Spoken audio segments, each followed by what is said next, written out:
Bonjour à tous et bienvenue sur Nyon Région Télévision pour un nouveau débat. L'avenir de Télédôle. Chaque hiver, on se repose la question comment permettre à la station de survivre, voire même de se développer. On en parle avec nos invités autour de cette table. Je vous présente tout d'abord Michèle Ulrich, qui est la directrice de la Sogestar, la société de gestion de la station des Rousses. Bienvenue. Et puis Stéphane Natalini, président de Télédôle. Bienvenue à vous également. Merci. En face de vous, il y aura Denis Dumarteret, vice-président de région Nyon, en charge du tourisme notamment. Bienvenue. Et François Briand, syndic de Prangin et président de Nyon Région Tourisme. Première question pour vous, Stéphane Natalini. L'hiver pointe gentiment le bout de son nez. Comment elle se présente cette saison 2015-2016 ? Écoutez, en tout cas, on est prêt. Les travaux de maintenance de nos installations ont été effectués cet été. La signalétique a été posée. Notre personnel est prêt à démarrer, donc on n'attend plus que la neige. Voilà, mais on espère que ce sera comme l'hiver passé peut-être. Un petit peu plus tôt, Ouais. Un petit peu plus tôt que l'hiver passé, parce que l'hiver passé, on a quand même eu pas mal de soucis, puisque l'hiver est arrivé fin janvier. Donc on l'attend pour Noël. Alors, on profite de faire le point justement sur le dossier de Télédôle. Avec vous, Denis Dumarteret, on sait que Région Nyon a demandé aux 47 communes concernées de céder leurs actions à Région Nyon. Où est-ce qu'on en est aujourd'hui ? Alors vous avez un représentant du conseil régional heureux, puisqu'aujourd'hui quasiment toutes les communes ont accepté, en tout cas les municipalités ont accepté de remettre leurs actions au conseil régional. 2 communes le refusent actuellement, une est prête à négocier par contrat de prestation, mais on est à tout près de 95% d'adhésion des municipalités qui pour certaines devront présenter le projet à leurs conseils communaux ou généraux, mais heureux, et je pense que tout le monde a pris conscience de l'importance de remettre ces actions au conseil régional. Vous allez donc pouvoir reprendre la main vraiment sur le dossier, pouvoir vous mener de front ce qu'il y a à faire ? Reprendre la main, pas forcément, puisque la société Télédôle va rester. Il y aura toujours un conseil d'administration qui fera des propositions à ses actionnaires.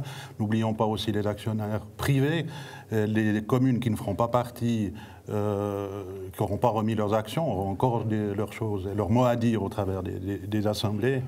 Ce n'est pas le conseil régional qui reprend la main. Simplement sur la société propriétaire des installations, oui, c'est surtout politique pour pouvoir discuter avec nos amis français sur les synergies qu'on va trouver ensemble. Alors, Michèle Ulrich, je le rappelle, vous êtes la directrice de la Sogestar, société de gestion de la station des Rousses. A priori, si tout se passe bien, à partir de l'hiver prochain, donc pas là maintenant tout de suite, mais dans un peu plus d'une année, vous allez reprendre l'exploitation du domaine, la gestion du domaine. Déjà, quand est-ce qu'on aura la confirmation officielle de cette reprise ? Là, ça dépendra de nos amis politiques suisses qui prendront les décisions. Donc, nous, on répondra à une consultation. Monsieur Natalini, ça se présente bien, ça. Comme l'a dit Denis Dumarteret, je crois qu'on est vraiment sur la bonne voie, en tout cas. Donc, j'espère que mars-avril de l'année prochaine, on aura pu boucler, en tout cas, ce dossier. Et donc la Sogestar, vous êtes prêt à reprendre tout cela ? On est prêt à reprendre, bien sûr, parce que c'est un site d'importance pour nous. Bien sûr, on souhaite que ces installations continuent de vivre, donc c'est fondamental pour nous. On est prêt à reprendre.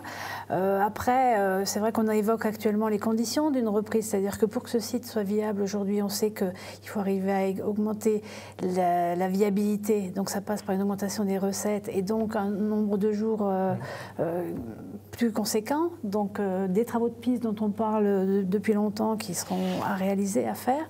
Ça passe aussi par améliorer des services, peut-être au bas des pistes pour augmenter là aussi la rentabilité. Et puis surtout, ça passe par ce fameux domaine unique, puisque c'est à mon sens, à notre sens, c'est ce qui va vraiment augmenter l'attractivité du site. C'est un domaine unique entre la Dôle et les Tuffes, et ça va augmenter et la notoriété et l'attractivité du site, et donc quelque part aussi la rentabilité et la recette directement.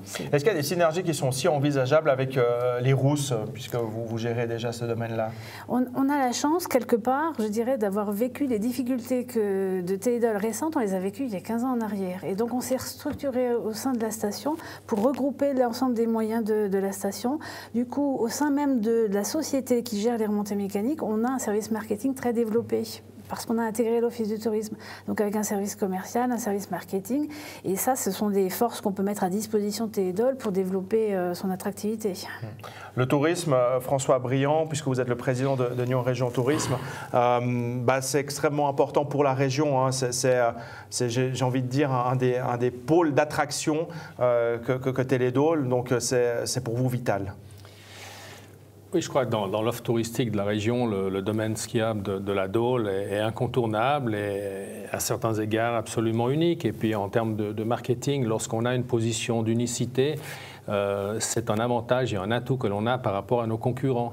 Je crois que ce qui est tout à fait remarquable, c'est effectivement de pouvoir imaginer pratiquer des sports hivernaux dans un rayon, dans un marché qui est celui de l'arc lémanique, côté suisse, et derrière, côté français également, d'avoir un marché potentiel extrêmement important à proximité.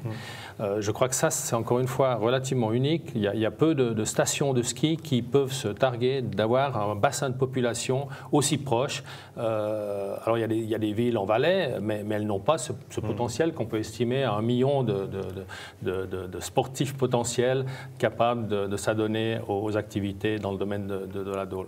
Alors, on doit régulièrement faire appel aux collectivités publiques, aux communes, aux associations de communes pour justement soutenir l'existence de Télédol. Est-ce que à terme, à un moment donné, on ne va pas entendre des refus? Il y en a déjà eu quelques-uns dans votre commune, monsieur Briand, puisque vous êtes syndic de la commune de Prangin. Est-ce qu'il n'y a pas quand même le risque que les communes, à un moment, disent « Ok, stop, on arrête les frais, ça coûte beaucoup trop cher ».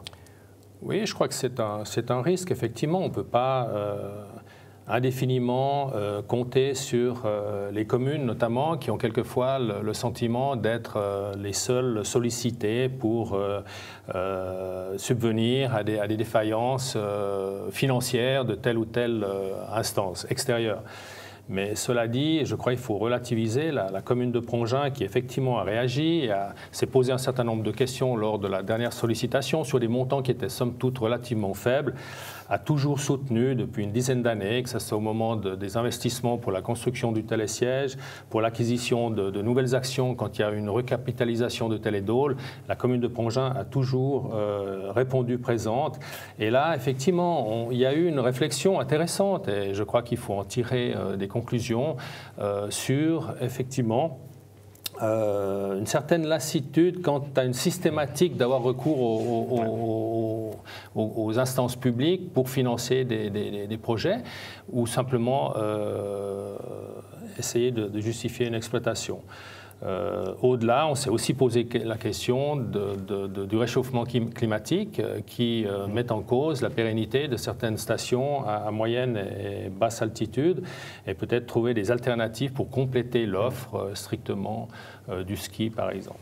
Alors, la problématique de l'enneigement, on y reviendra tout à l'heure. Denis Dumarteret, sur ce problème des communes, vous le dites vous-même tout à l'heure, il y a une commune qui négocie, par exemple, sa cession d'action. Ça veut dire que vous avez le sentiment qu'à force de peut-être trop les solliciter, elle risque de vous claquer la porte au nez?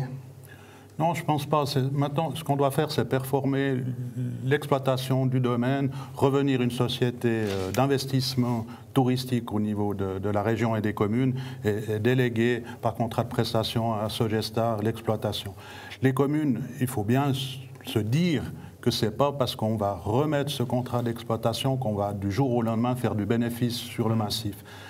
Toutes les exploitations en Suisse de basse et de moyenne montagne, même certaines en altitude, sont subventionnées par divers moyens, par des collectivités, par des régions ou par des communes. C'est mentir que de dire qu'on va pouvoir... C'est inévitable. Inévitable, mais disons qu'avec des solutions claires, des investissements que l'on doit faire, l'aménagement des pistes pour justement pouvoir damer ces pistes avec un enneigement moindre qu'aujourd'hui, le parking, la maison d'accueil sont des atouts que nous, côté suisse, devons mettre en place avec l'aide de nos amis français, politiques françaises, avec des fonds aussi européens. On doit investir pour avoir un outil performant et donner à la Sogestar un moyen d'exploitation qui puisse nous verser une location au plus près de ce que ça va nous coûter. Voilà. Ça, je vous laisse négocier avec Mme Ulrich, je vous en parlerai après. Stéphane Natalini, quelles améliorations justement on peut encore amener année après année aux différents utilisateurs, peut-être aussi pour en attirer de nouveau, pour vraiment rendre la station attractive? Je crois qu'on doit quand même revenir un tout petit peu en arrière, si vous permettez 2 minutes. C'est vrai que la société Teledol a été une société qui a très très bien fonctionné.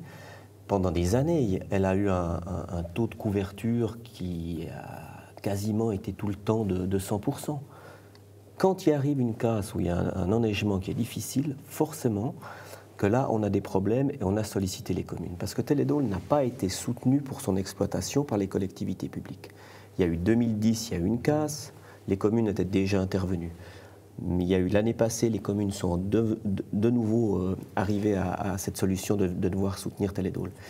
Mais c'est vrai qu'on a fait un travail, je dirais, de bonne qualité et, comme l'a dit Denis Barteret, une société qui a bien tourné par rapport à sa clientèle. C'est vrai qu'on était tellement limite qu'on en arrive à la situation, la question qu'on s'est posée, j'en avais déjà parlé dans la presse, on est arrivé à finalement se dire qu'on ne pouvait plus fonctionner comme ça et qu'il fallait à un moment donné que les collectivités nous aident. Alors elles vont nous aider, Denis l'a bien exprimé. La chute de l'euro qui est arrivée encore ces dernières années nous a encore conforté dans cette idée que ce marché de concurrence qu'on avait ne pouvait plus être très bon. Et c'est là que les améliorations vont se faire. Parce que quand il y avait un marché de concurrence, chacun essayait de défendre un petit peu son beefsteak en quelque sorte. Et je pense que pour la clientèle, ce n'était pas une très bonne chose. Donc les investissements qui vont être réalisés, parce que maintenant on a une autre optique qui est le domaine unique, le domaine commun, l'amélioration des pistes, l'accueil, les portiques, toutes ces choses-là vont faire que je pense que la clientèle va s'y retrouver dans cette offre qui était vraiment très dispersée. Une offre d'un côté, une offre de l'autre. Et ça, c'était pas très bon. Et je pense que là, on va être meilleur, on va offrir un service beaucoup plus performant par rapport, en tout cas à l'offre qu'on peut offrir. Pour conclure, Michel Ulrich, on évoque souvent effectivement les problèmes d'enneigement lorsque l'on est en moyenne altitude, basse, moyenne altitude. Alors il y a les canons à neige, évidemment, ça coûte, c'est pas toujours évident d'en mettre un peu partout. Comment est-ce que vous voyez l'avenir par rapport à l'enneigement, strictement l'enneigement sur le massif? Alors, comme je vous le disais, on a vécu une situation difficile, nous, il y a 15 ans en arrière. On nous avait dit qu'il faut impérativement faire de la neige de culture pour arriver à tenir. Et on avait des perspectives avec 2 années de mauvais enneigement à supporter sur 10 ans en moyenne. Et en fait, il s'est avéré avec un peu de recul. Maintenant, on sait qu'on a eu une année, on a quand même pu tourner, alors qu'on nous avait prédit 2 années où il était impossible de tourner. Donc, avec du recul, on se rend compte quand même que l'enneigement n'est pas ne présente pas autant de difficultés. C'est pas si problématique. En parallèle, on a pu constater que finalement notre enneigement est similaire à, on se compare aujourd'hui souvent à des stations comme Flaine qui sont à 1400 mètres d'altitude, et on se rend compte quand on le Jura et les Alpes, on a le même enneigement qu'une station à 400 mètres plus haut dans les Alpes. Donc c'est les constats qu'on réalise concrètement.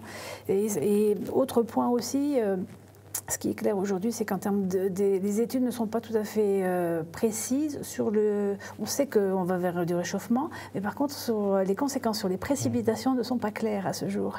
Et donc aujourd'hui, ce qu'on peut simplement constater, c'est en 10 ans de recul, voilà, on a tourné sans problème pendant 10 ans avec une année difficile, et c'est le constat qu'on peut tirer aujourd'hui. Merci Michel Ulrich, merci à vous messieurs. Il ne reste plus qu'à aller farter les skis et puis à attendre effectivement que la neige arrive pour que cette saison hivernale du côté de Teledol soit la plus enneigée et ensoleillée possible. Merci beaucoup. Merci. Fin de ce débat. Rendez-vous la semaine prochaine pour un nouveau débat justement sur ce plateau. D'ici là, notre site internet nrtv.ch et notre page Facebook pour revoir toutes nos émissions. Très bonne semaine à tous.